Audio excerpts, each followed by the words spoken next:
Royal Palace, Phnom Penh, Cambodia. Good morning, good morning, good morning everyone. This time is around 8 a.m. Thank you Lord for the wonderful morning here in Riverside.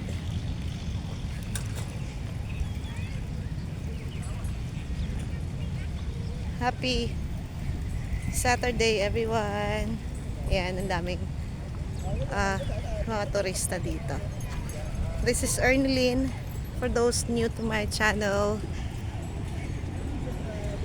and I just started to share my videos just few months ago at least, and yeah, it's if it is something good, it's worth sharing.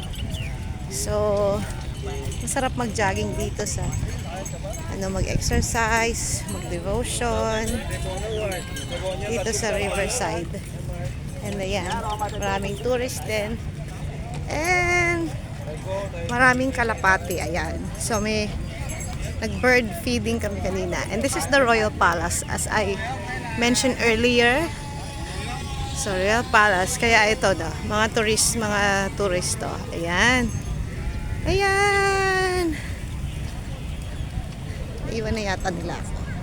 Pero okay lang. Ayan. Kumusta po kayo dyan? Kung nandito kayo sa Cambodia or you're thinking to go to Cambodia, this is one of the place that I can suggest napuntahan nyo. Yan, syempre. And dito marami kayo magagawa. Dapat pupunta kayo ng maaga dito. Actually, dapat mga before sunrise para hindi pa mainit. Ayan, ang ganda-ganda ng mga kalapati. Para hindi mainit. Tapos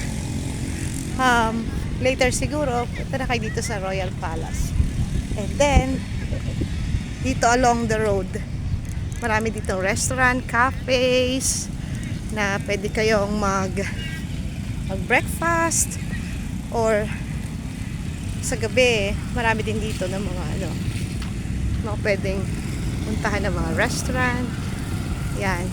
So burger and coffee. Yan. Tas may marami din dito mga guest house or may hotel din. Ayan. Yung overseeing ko yan. Hotel yan dito.